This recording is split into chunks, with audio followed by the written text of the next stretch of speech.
All right, everyone, week 1 of college football is in the books. We're getting ready to move on to week 2, but before we do so, we're going to do a little recap of week 1. I'm just going to go over a few games. If you guys would like me to make a video solely on just recapping week by week, let me know down in the comments below and I can make that happen for you guys. But for now, we're just going to go over a few games here and there. And, yeah. Before we begin, last week, we did finish 6-5, including the week 0 game. So not ideal. But week 1's a bit tricky because you don't know which team is how each team is playing. But that's the fun of it. So let's get started. So first, we're gonna recap. First game we're gonna look at is Boise State and USF, and USF just steamrolled Boise State. Very interesting. I didn't see that coming. I knew USF would keep it close. Byron Brown's legit, man. Boise State's defense cannot stop him at all. He just went off. Boise State could not contain him at all, and I think this ruins Boise State's chances to make the playoff because now I think USF is the front runner now for the Power 5 team. Either them, you still got JMU, you still got Tulane. It's going to be up to them. Does have to play Florida and Miami in back-to-back weeks, which could be in their favor because if they keep it close, the strength of schedule could be on their side. So we'll see what happens there. That's something to keep an eye on. But Boise State without Addison Genty was just a mess, man. They couldn't get anything going offensively. USF fixed up their the offensive line to protect Byron Brown, and that defense stepped up big time. Next game is Auburn at Baylor. Now this one I was expecting to be closer than it actually was, but Auburn just kind of ran away with it because Jackson Arnold ran for 137 rushing yards. Did not see him winning the game like that. Soy Robinson also did a solid job, passing for 419 yards, but I think the difference in this game was Auburn's offensive line was just in control the whole game, which allowed for Jackson Arnold to run for so much. And they didn't have to rely on their passing game. But that's the thing we still have to see with Auburn. If that running attack gets shut down, will they be able to rely on the passing game? We saw a little bit of that in this game. They were able to beat Baylor by 14, final score of 38-24. So Baylor's defense may be of concern. Will the defense be able to play better in upcoming games? We'll see. Auburn is looking like a pretty solid SEC school, though. Next, we had the big game of the week. We had Texas at Ohio State, man. And Matt Patricia shut down Arch Manning. Arch Manning played so bad that game. It was so weird. He's coming in with a lot of hype. And like everyone said, we had to see it first to believe it. And we saw something, and it wasn't what we all thought it would be, you know. Arch Manning was throwing it at receivers' feet and missing throws left and right. It was pretty bad. I mean, Ohio State's defense is legit, man. They have two good coordinators there in Brian Harline and Matt Patricia there in Ohio. They're going to be a tough team this year. They could honestly go back-to-back, but it's too early to say that. But they are the rightful #1 team, and they showed why. Next game we're going to go over is LSU at Clemson. Now, first half, it was all Clemson. I thought Clemson was going to take this one away. But then the second half, LSU woke up. Garrett Nussmeier went off that second half. I honestly thought LSU should have won by 14 because I thought the touchdown they took away from LSU was a touchdown. I thought it was a catch. I hate how they reversed that because the guy was way out of bounds when the ball came loose after he hit the ground. So I thought it should have been considered a catch. But, oh well. LSU still ended up winning. LSU's defense, though, stepped up big time in that second half. They didn't allow Clemson to score a single point in the second half, man. So that kind of revealed a weakness in Clemson and that they lacked wide receiver depth. I thought it was just Cade Klubnik trying to carry the team on his back. No one really helped him out. He was making good throws here and there, kind of took sacks when he shouldn't have, but LSU's defense stepped up big, and Gary Nussmeier played pretty well. So I think LSU's the 4th ranked team now in the new AP poll. Rightfully so, they're a good team. Now the shocker of the week is Bama at FSU. Castellanos backed up his smack talk, man. FSU was able to rush for 230 rushing yards for 4 touchdowns. This Bama team looked soft. Like everyone's been saying, man, it looks different from the Alabama we're used to seeing. Kalen DeBoer, I think he's 10-4 against non-ranked teams, where Nick Saban was 213-4. Not a good look. I know a lot of Bama fans are going to be calling for DeBoer's head to be fired out of Bama. So we'll see what happens there. I mean, Bama has to really figure it out. I mean, this is things you don't want to see week 1. But I guess if you fix them early on, the better. But we'll see what happens. FSU look legit. Tommy Castellanos, new look FSU, man. After going 2-10 and getting punched in the mouth left and right, week in, week out, they finally figured something out. Tommy Castellanos is him. He's him. And he got FSU going for a big win here against Alabama. Okay, now moving on to week 2. We hope to have a better record than we did last week. Not the greatest week, but week 1 is always kind of tough. I think it's one of the tougher weeks to predict. First game of the week, we got Illinois at Duke. Illinois is favored by 2.5. And coming into the season, I thought Duke was gonna be a solid team, and we're gonna figure that out right away. Against the Illinois team, I'm surprised Illinois is only favored by 2.5. They received a lot of hype coming into the season, so either Duke is underrated or Illinois is overrated here because Duke's unranked. Illinois is the 11th ranked team, and should the 11th ranked team be only favored by 2.5 against an unranked team? I don't know. I think that's kind of weird, but Duke last week started off pretty slow against Elon. I think at halftime the score was only like 17-10, but in the second half, Duke was in control. They turned up and got it figured out. They got Mensah at quarterback, and we'll see how he does against Big Ten defense. I mean, Illinois, it's tough to gauge where they're at because they played Western Illinois and they destroyed them 52-3. So I think it's a real test for both these teams, and I think this is where we're going to see how good Duke and Illinois is. A good way to gauge how they are compared to other teams. I kind of want to say Duke. They're at home. I like Mensah, their quarterback there. I think they have a solid defense. But Illinois is coming with a lot of hype. They got Luke Altmaier, an experienced quarterback there. Is the Illinois hype train going to get derailed as early as week 2? I don't think so. I'm going to go with Illinois on the road here against Duke. I think Illinois is an experienced team, and they got everything set up to make a run this year.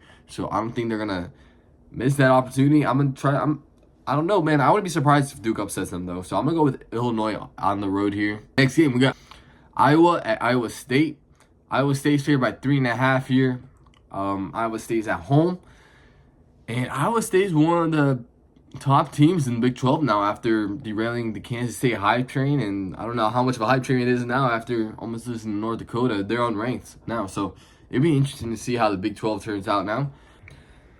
With Iowa, there was kind of hype with this new quarterback transferring from the FCS level, but it looks like it won't be too much of an issue for Iowa State as he only has 44 passing yards against, Albany. The only one that I think 37-3, something like that. But, yeah, they had 310 rushing yards that game.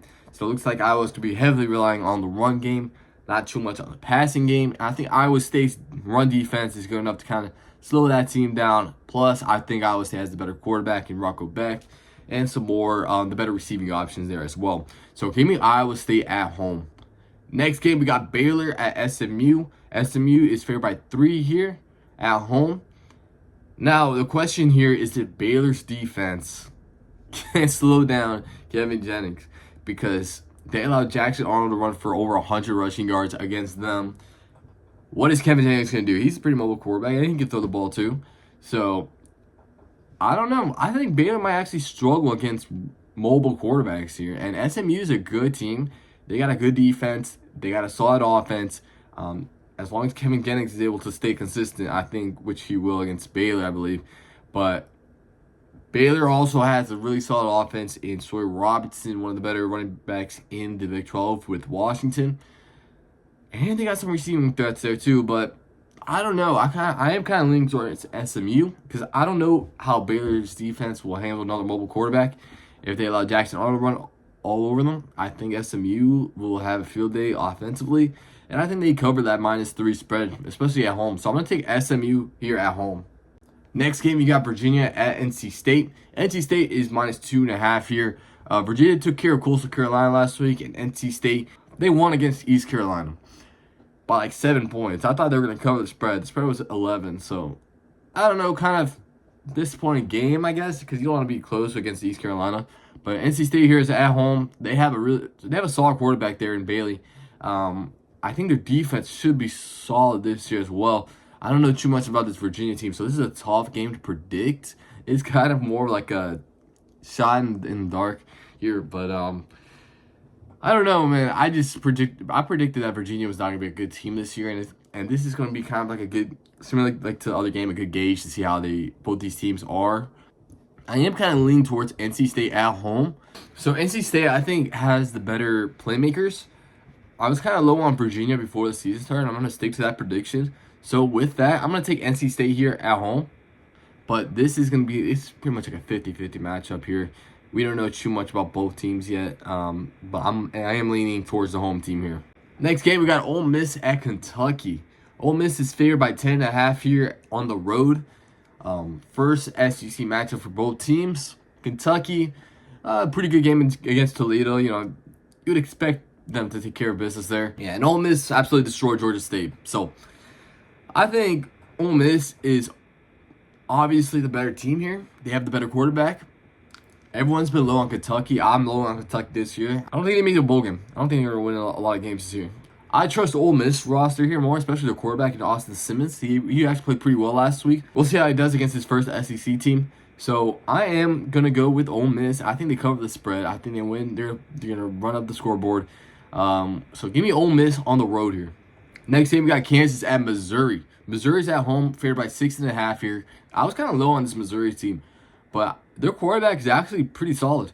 He used to be the backup quarterback for Penn State last year, and he had some pretty good throws last week. So Kansas is a solid Big 12 team, but I don't think they're good enough to compete with like a mid-tier SEC team like Missouri. Missouri might actually be better than I thought, so they might not actually be mid-tier. So we'll see how they do this year against other SEC competition. Plus, it's going to be tough to take on Missouri at home.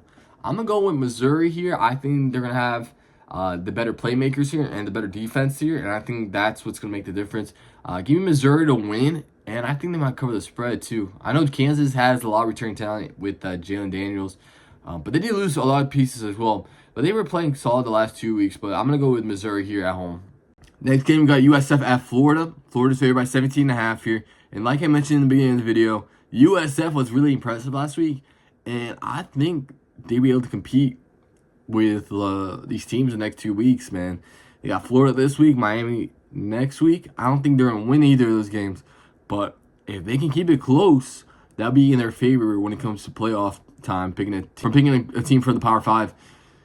They're up there for me. I mean, you got Tulane and JMU as well, and JMU's the sleeper one. I think they kind of took Boise out of it, depending on how the rest of the season goes, but Byron Brown, man, he looked legit. The offensive line was able to protect him. The defense stepped up big time. I don't know if they'll be able to slow down Florida's offense. They got a lot of playmakers there now. They still got DJ Lagway. Their defense is pretty good. So I think USF can cover. Or maybe, I mean, either USF got to keep it close or Florida's going to just derail the hype train here. I mean, that's going to be the two storylines coming out of this game, two potential outcomes. But USF, I think if they keep it close, their strength schedule can be on their side when it comes to picking a team from the Power 5. Now, Florida, I feel like Florida has too much for USF to handle. DJ Lagway was amazing. They got a lot of receivers. The receivers making over-the-level catches last week. It was insane. One of the best catches of the year already. So, I'm going to go with Florida here at home. I feel like this one isn't a difficult one to predict, but I went with Boise last week, so we'll see if USF can prove me wrong 2 weeks in a row. Next game, we got Arizona State at Mississippi State. Arizona State is favored by 6.5 here. They're going to be on the road at Mississippi, and I feel like this is going to be a tough game for not Mississippi State. I feel like it's going to be a tough game for Arizona State. Mississippi State is going to come into the year with something to prove. They didn't get a single SEC win last year, and they want to change that. Their offense is actually pretty solid. Arizona State is going to have a new offense without Scatterbo, so we still have to see how that offense is being tested against a solid team like a Mississippi State. I mean, they're probably one of the lower tier SEC teams, but they're still a solid team. So we'll see how Mississippi State does. They're going to be at home. I think they cover the 6.5 spread. I don't know if they'll win this game. Arizona State is coming in with a lot of hype. They still have Sam Levitt, one of the best quarterbacks in the nation. So with that reason, I'm going to go with Arizona State on the road here. But I expect Mississippi State to keep this close. And they could potentially upset Arizona State, but I'm not going to go with that pick, though. Because Arizona State is returning a lot of talent as well. And they have the better quarterback, so I am leaning towards Arizona State here. Next game, we got the game of the week. We got Michigan at Oklahoma. Oklahoma was favored by 5.5. Line fell down 4.5. It's going to be at Oklahoma. Michigan has actually a solid team this year. They got Bryce Underwood, the freshman, at quarterback. Their defense is always going to be pretty solid. You know they're going to have a strong rushing attack as well. Now, Oklahoma, you're looking at a new Oklahoma team with John Matera at the helm. They got Jaden Ott at running back, and their defense, you would expect them to improve. This is going to be a real test for both these teams. Last week was tough to gauge how good they were. Michigan only won by 17. Expecting them to win by more. Oklahoma just blew the roof off whoever they played. So, Oklahoma, the key to this game is you got to protect John Mateer, and you got to hope the defense improved from last year. Michigan, key to this game is hope that Bryce Underwood plays as good as he did last week. Yeah, you just hope he plays good, and the defense is able to slow down the Oklahoma offense, man. But I think it's going to be a tough game for Michigan. It's going to be a big-time game on the road with a freshman quarterback. We'll see what this kid got. But I'm going to go with the proven quarterback in John Mateer, the proven running back in Jaden Ott. Oklahoma has a lot of hype. They're probably one of my dark horse teams to make the playoffs. And I feel like whoever wins this game would have a good shot at making the playoff because that'll be a good win for them. And I think it's going to lead them to enter their conference play with a lot of momentum. If Michigan wins against Oklahoma, they might rise up my boards on the Big Ten teams. So it shows that they're legit. And if Oklahoma can beat Michigan, it shows that Oklahoma's legit. I think whoever wins the game is going to be legit. So, yeah, but I'm going to go with Oklahoma. I'm going to trust in John Mateer. He played really good last week, and I think Oklahoma's going to have the better quarterback here. So, give me Oklahoma at home. And last game, we got Vanderbilt at Virginia Tech. Now, when I was looking at this game last week, I was all for Vanderbilt this game. But now, after watching Virginia Tech play against South Carolina, their quarterback in Drone is actually pretty solid. The line is set for Virginia Tech -1.5. Virginia Tech is at home. They had a disappointing loss last week. They were able to keep it close for the first half for the South Carolina game, but the second half, South Carolina was just too much for Virginia Tech. So we'll see what Vanderbilt has for Virginia Tech as, it's another SEC school that Virginia Tech has to play. But this Vanderbilt's more of like a mid-tier, I think, SEC team. But Vanderbilt had also coming in with something to prove, man. They got Diego Pavia. They got a bunch of dogs on that team. I like what this Vanderbilt team has. They arguably have one of the best tight ends in the nation as well in Stowers. I think this team is building a program, so they're going to have to win against this Virginia Tech team here. But Virginia Tech has proven to be tough, especially when they played South Carolina. But I'm going to kind of lean towards Vanderbilt here. I'm going to go with Vanderbilt. I think they're like the team with something to prove coming into this year. Both teams kind of have experience, too. Well, this one is another 50-50 game for me, but I'm leaning towards the side of Vanderbilt here because they do have Diego Pavia and Eric Stowers. I believe his name is. I think, both these defense could. I think Virginia Tech's defense could be pretty tough. Ooh, I don't know. I'm just gonna go with Vanderbilt and just hope for the best. So give me Vanderbilt to win this game. And, yeah, I think that wraps up, man. That wraps up this week. So, there you have it, week 2. Those are my week 2 picks. If you enjoyed the video, make sure to like the video. If you differed on some of my picks, make sure to comment down below and tell me why. And if you enjoyed the content, make sure to subscribe to the channel. We just released our week 1 NFL picks. And we have our pick'ems for NFL and for college football. I did post those on the Instagram, but I'll leave a link down in the comment below for you guys to join. And yeah, if you guys are interested, join there and see how you guys do compared to everyone else. Appreciate you guys for watching, and I will catch you guys next time. Peace.